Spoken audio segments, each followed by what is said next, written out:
Easy Race assumes control of this season following the stunning conclusion to Season 4, which will push his leadership skills to the ultimate test. Will he be able to defeat the Sons of Anarchy without getting hurt in this one? The first 2 episodes of tonight's Mayans MC shows that Easy is still fighting to keep his club alive, while his biker friends are starting to lose hope. Since a massive warehouse of heroin that the club planned to sell was set on fire the previous season, cartel queen Soledad, Celine Luna, is cutting off the Mayans from the drug trade. There is no worse time to do this. The Sons of Anarchy, led by the insane Isaac Packer, is more likely to assault the club because it has no protection and no money. This results in the attempted murder of Creeper, the jailed brother of the Mayans, which, incidentally, was made possible by a group of crooked police officers and correctional officers known as Iron War. The Mayans, particularly Easy's brother Angel, can't help but wonder if Easy was correct to go to war with the Sons as their list of enemies expands. Soledad and the club's longtime cartel enemy, Miguel Galindo, are targets of Easy's hostility, even after Iron War thug Cole Brantenbox threatens Angel and his newborn son, Maverick. Easy also vows to fight Soledad.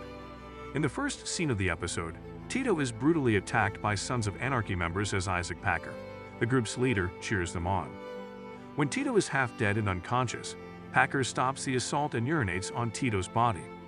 Sophia and Easy are having a sexual encounter. Maverick, Angel's little child, is being looked after at home by Angel. Angel is confused when Easy approaches him at the club and asks if he has anything to say to him. Easy was anticipating Angel's greeting of happy birthday. When Easy entered the club, the other members did as well, but Angel had forgotten that it was Easy's birthday. There is simplicity for a war council. While Easy is ready to lose the pipeline he built for Soledad, Celine Luna, the Sons are attacking other teams that have joined forces with the Mayans. However, Easy is aware that he must first hold the Sons accountable for attacking Tito. The road is blocked by an RV at a busy subway. This is an ambush. The Sons members who are guarding a black truck full of weapons are attacked by men in black hoods with powerful weapons.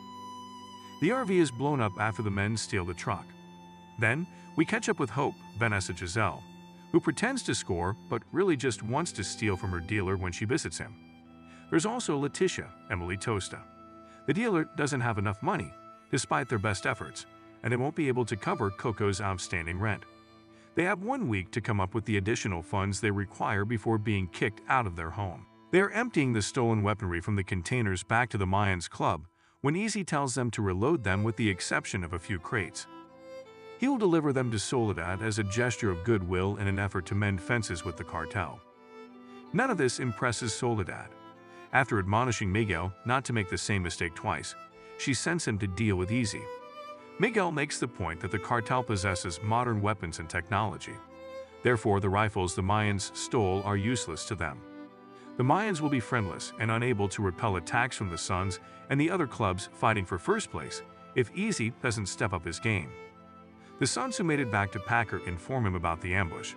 He is ecstatic that the Mayans are at last rising up and providing him with a worthy foe. Some Mayans look for information on other organizations that are smuggling heroin through California. Easy and some of the others bike out to Salton Sea to try and make a deal with a new club called Broken Saints after learning about them. Additionally, Easy sends someone to the prison to speak with Creeper and inquire about any recent events. All-female club, the Broken Saints, lives off the grid and rescues the lost. The boss doesn't want to deal with Easy but does let him know that they had run-ins with Iron War, a group of law enforcement officers who control 100 miles of border region. Iron War. She informs Easy that after the final blow, the Iron War members all smiled and walked away with smiles akin to the Joker. The Broken Saints simply want to be left alone, but after taking the initiative with Iron War, they could find it difficult to avoid getting involved. Later that evening, Angel and Philip discuss the value of parenthood and family. Angel is told by Philip that he needs to be a better father than Philippi was in order to give Maverick more options than they did. As a birthday present for Maverick, Angel sets aside his emotions and brings him to see his Uncle Easy. The two brothers had a special family time despite their conflict. There is a peaceful break for everyone else as well. While Obispo goes on a date with Maggie, Hope and Letitia grow closer. As we move towards the penitentiary, those peaceful times end. After visiting hours are over, the convicts are brought back for a search, and Creeper is attacked and stabbed multiple times before being knocked to the ground and bleeding out. One of the guards had the distinctive smirk of an Iron War member, as indicated by the leader of Broken Saints. In Episode 2, Adelita travels to a modest home where farm workers gather the seed pods required to produce heroin. She is collecting cash for the cartel. Angel is unaware of what she is doing. Later, when Adelita gives the money to a Soledad employee, the employee informs Adelita that she would also be making other pickups for the cartel. Easy and the others assemble for an update on Creeper. He's still alive, but not in good shape. Easy is aware that they must respond to this attack with force. Hank was present when Creeper was attacked, but he was unable to witness it because it took place after visiting hours. Angel notes that half of the prison's guards and corrections officers are members of Iron War, indicating that they must have been aware of the attack's premeditated nature. Everyone expects Easy to take the lead, but he's having trouble. Agent Cody from ATF pays Creeper a visit in the jail hospital. Creeper resists her attempts to place him in protective custody. Creeper wants her to identify the inside club informant instead. He can only be kept secure in that way.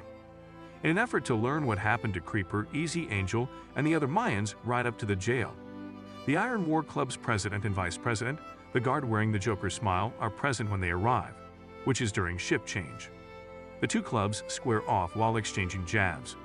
But when some of the on-duty officers come out to support them, reinforcements for the Iron War arrive. The Iron War leader makes fun of Easy by claiming that the Mayans were a fantastic club under Alvarez's leadership. Everyone being critical of his leadership really hurts Easy.